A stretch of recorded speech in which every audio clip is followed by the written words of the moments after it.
The thing that everyone gets wrong about branding. It's often explained as a company's logo or color palette, and that's wrong. Branding is simply a feeling. Because we approach this differently, I'm going to share with you our process on a recent branding sprint that we did for a New York City-based startup called Cassie, the first operating system for home and property management.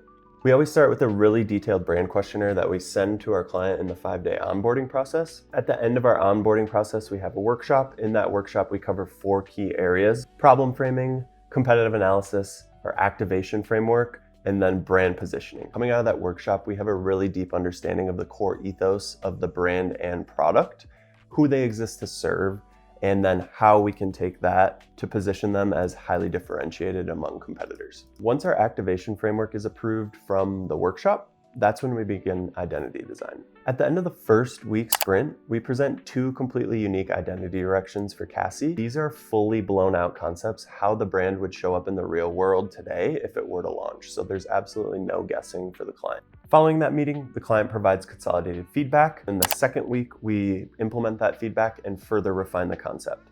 In this particular sprint, Cassie purchased a messaging add-on. So at this point, we started to segment the audience and actually break down the messaging framework for them, including beginning to develop the tone of voice for the brand. We also begin looking at photography, art direction, iconography, and in their case, they had an illustration add-on. And so we're showing them initial sketches for the illustrator that we chose, which was Micah Hugan. Positioning and differentiation is one of the core tenets of all of the work that we do. We want our customers and clients to be super differentiated. So for this one, we knew illustration was a lever that we could really pull on to differentiate them. So our idea was to have this illustration style that leans heavily into editorial, feeling like it could be in the Wall Street Journal or Harvard Business Review. But here's where we took it a little bit further. Given the target audience for this, it's a bit more upscale homes. So we thought it would be cool if the illustration style could basically be hung on a wall and double as fine art in any of these homes. Now moving into the 3rd week sprint, we're really fine-tuning the entire design system, tone of voice messaging,